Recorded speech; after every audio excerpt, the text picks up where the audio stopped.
وصية الحسن والحسين وبالقاسم اللهم صل على محمد وعلى الطاهرين المعصومين المنتقبين. أما بعد فقد قال الله تبارك في كتابه المجيد وفرقانه الحميد وقوله بسم الله الرحمن الرحيم وإذا اعتصموا بالله فقد هدايا إلى صراط مستقيم. اللهم صل على محمد وعلى اللہ کی روشن کتاب،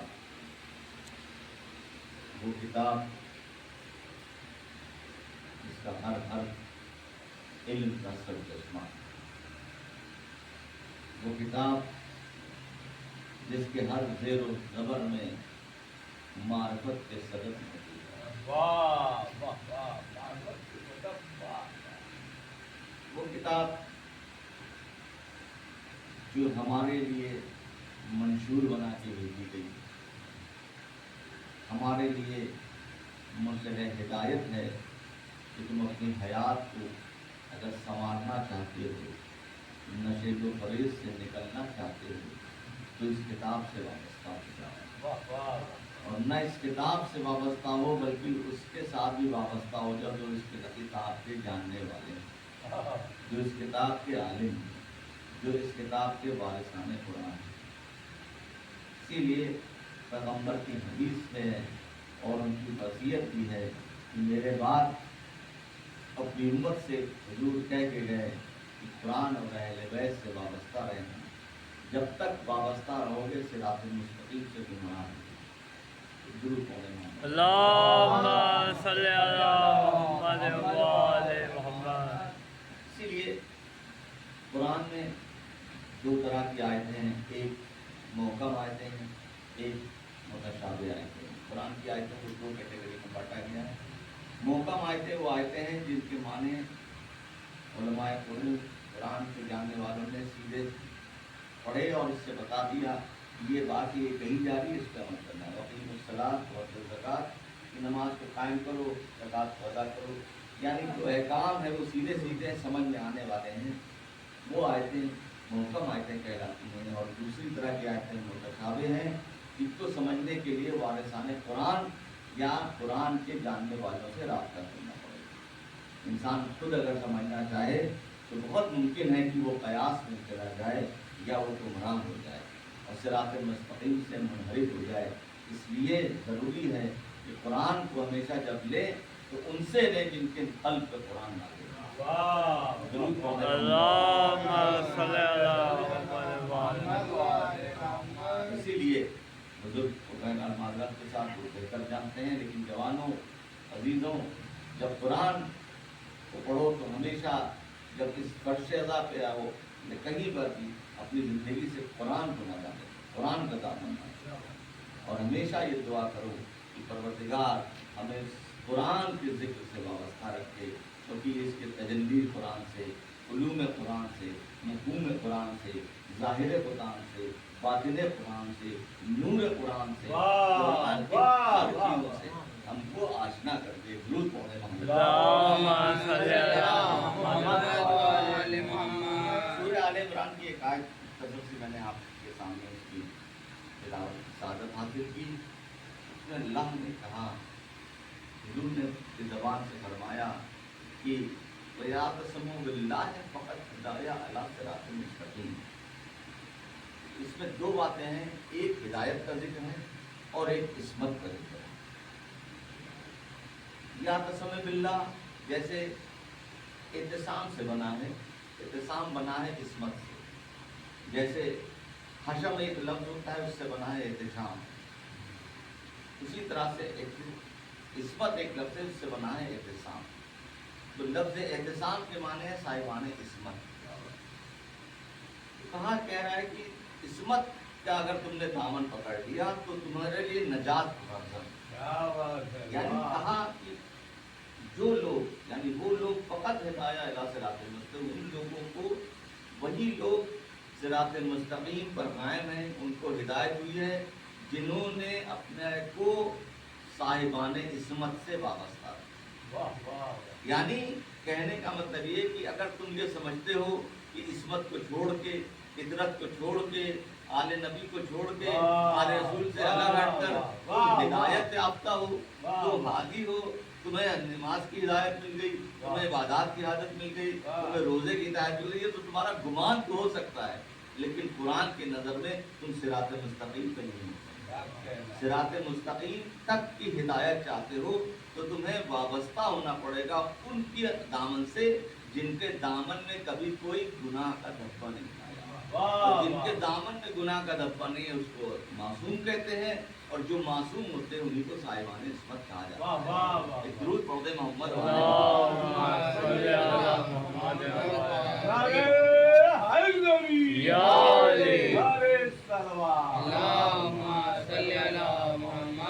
قرآن بہرحال قرآن ہے، لفظوں کو آگے پیچھے نہیں کیا جا سکتا، پہلے عصمت ہے پھر ہدایت۔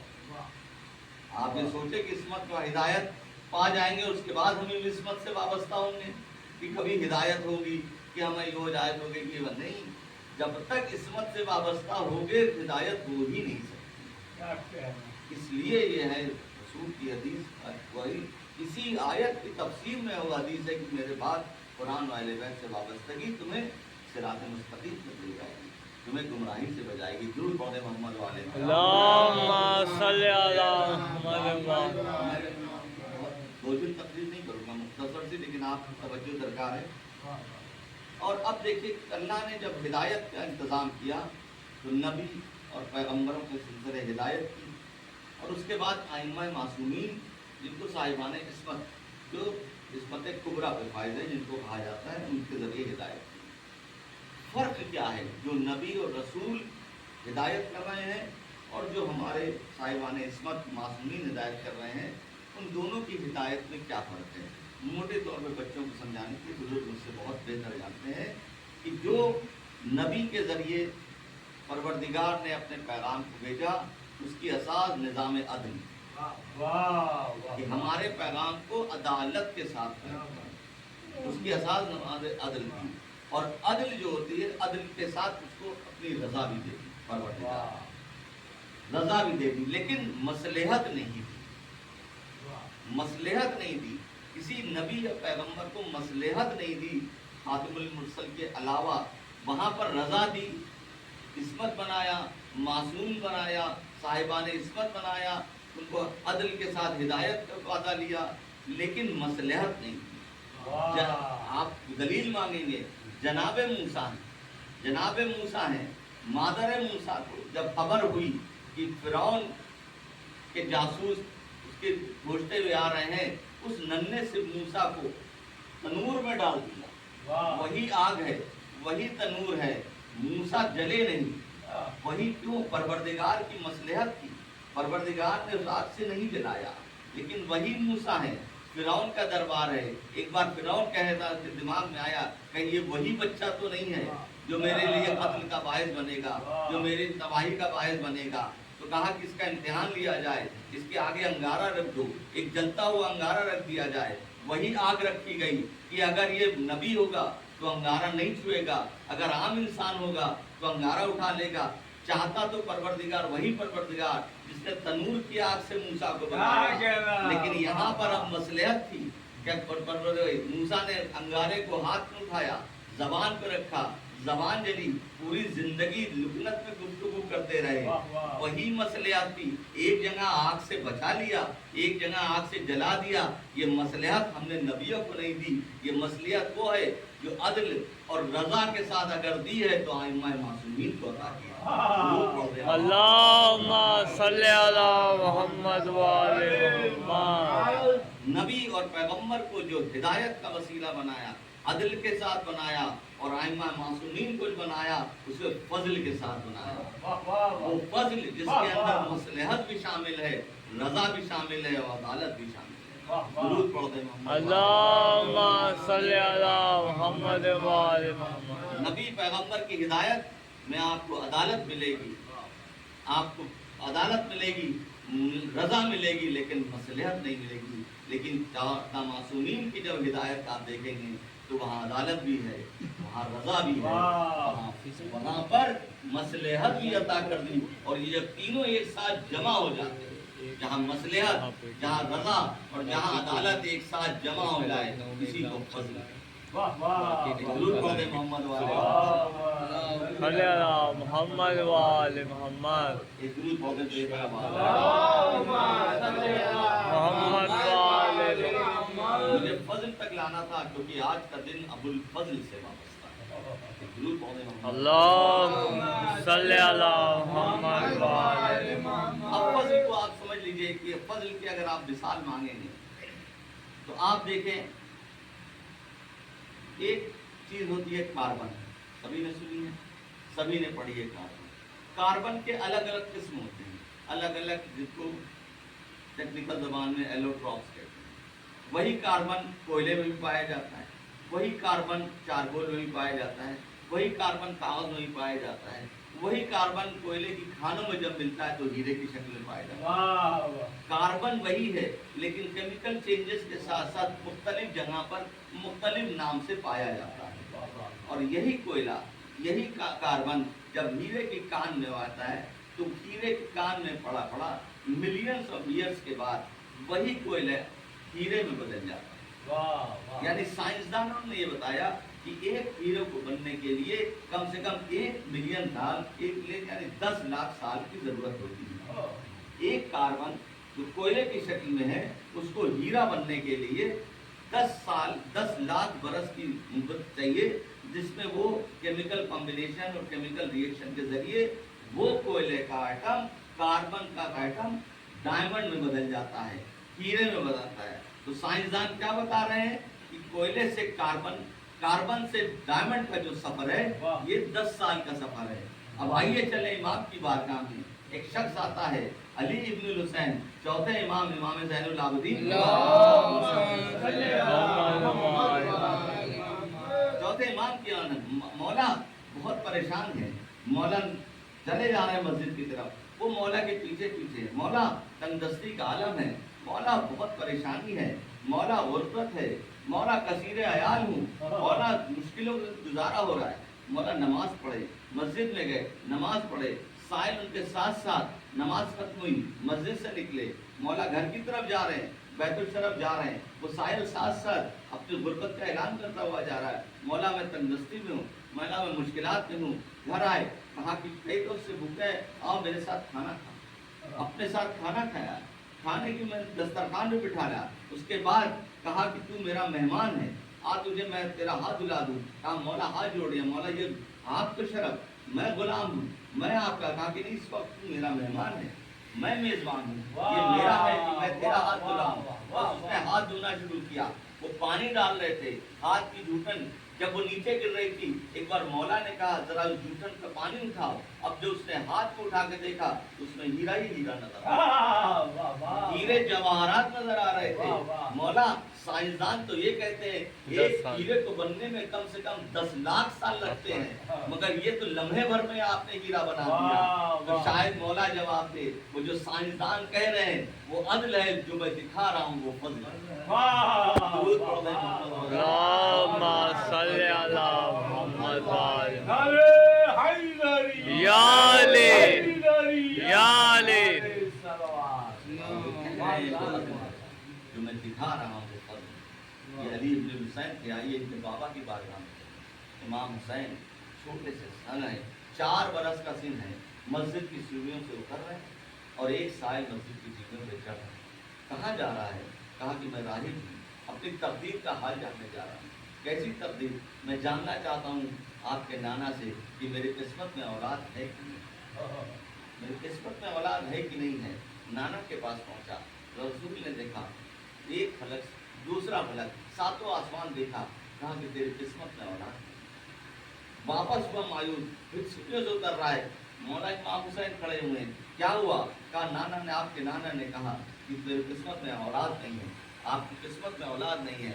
بس سیڑھیوں سے اترتے ہوئے جب میں نے تجھے ایک دیا، وہ ابھی شکر بھی نہیں ادا کر پایا تھا جہاں میں نے تجھے 2 دیا، اسٹوڈیاں بڑھتی جا رہی ہے، مولا بڑھتے جا رہے ہیں، جہاں مجھے 3 دیا، جہاں تجھے 4 دیا، جہاں تجھے 7 عطا کیے، 7 بیٹے عطا کر دیے جب راہب کو، تو میں پوچھوں گا آئیے چلیں۔ اور علامہ فاطمی نے اس پورے واقعے کو لکھا کہ جب یہ ہوا 7 بیٹے عطا کر دیے تو کاتب تقدیر نے قلم چھوڑا، فرشتوں نے گلدستہ اذان چھوڑی، جبریل نے مصلی چھوڑا، میکائیل نے رکوع چھوڑا، سب چھوڑتے ہوئے اور سب حسین کی بارگاہ میں کہ جب آپ کے نانا نے جو کہا وہ کیا تھا، جو آپ نے عطا کیا وہ کیا تھا، امام حسین نے جواب دیا جو نانا کہہ رہے تھے وہ عدل ہے جو میں دے رہا ہوں میرا فضل ہے۔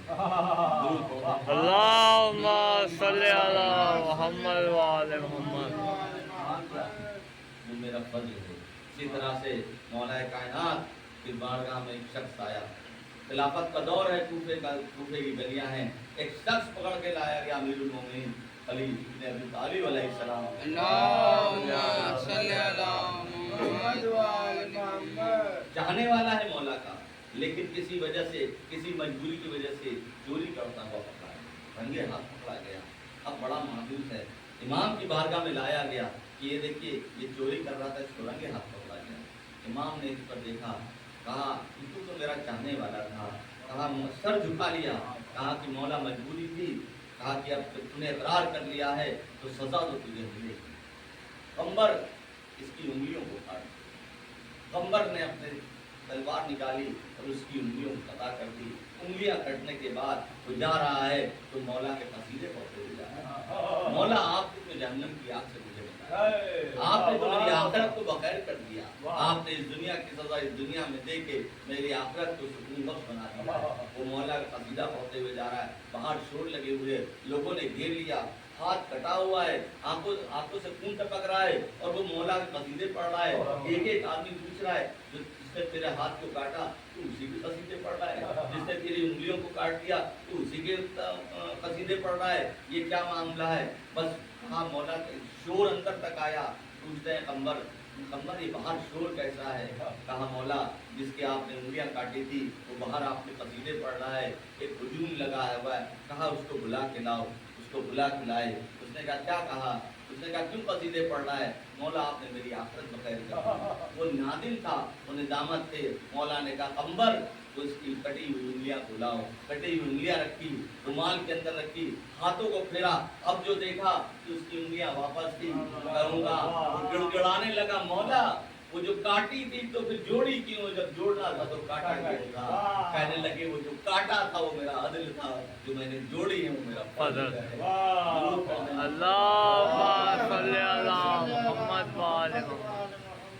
فضل کے ساتھ دیتے ہیں، یا ہمارے ہدایت کے لیے ان کو مصلحت بھی دی گئی، ان کو رضا بھی دی گئی اور ان کو فضل بھی دیا گیا، اور اس لیے دیا گیا تاکہ اپنے چاہنے والوں کو اگر عمل میں کہیں کوتاہی ہو تو اس کو پر کرنے کے لیے ان کو مصلحت بھی دی جا رہی ہے، ان کو رضا بھی دی جا رہی ہے، ان کو عطا بھی دی۔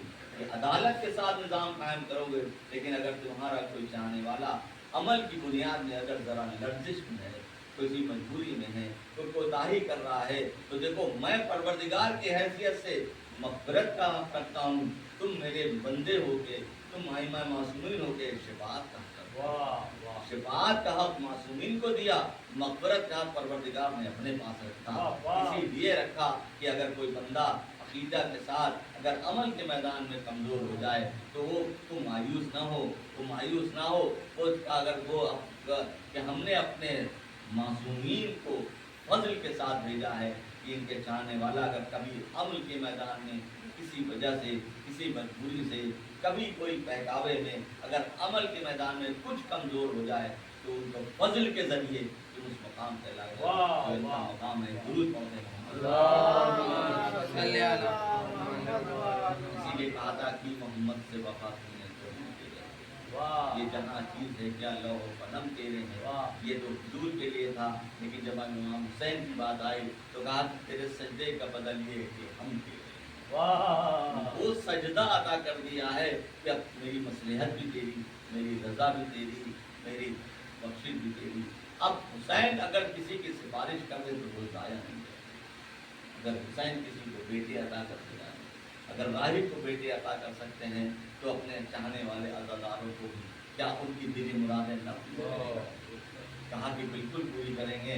اس در پر آنا تو ان کا بھی ایک در ہے، در حسین سے آنے کے لیے در عباس سے ہو کے آنا، کیونکہ اس در پہ اگر تم مراد چاہتے ہو تو وہ در جو باب الحوائج کے نام سے مشہور ہے، اس در کے ذریعے آؤ، وہ در جو ابو الفضل کا دل ہے اس ذریعے سے آنا، تاکہ ہم ادا کریں گے ہمارا فضل چاہتے ہو تو ہمارے ابو الفضل کے در سے آؤ۔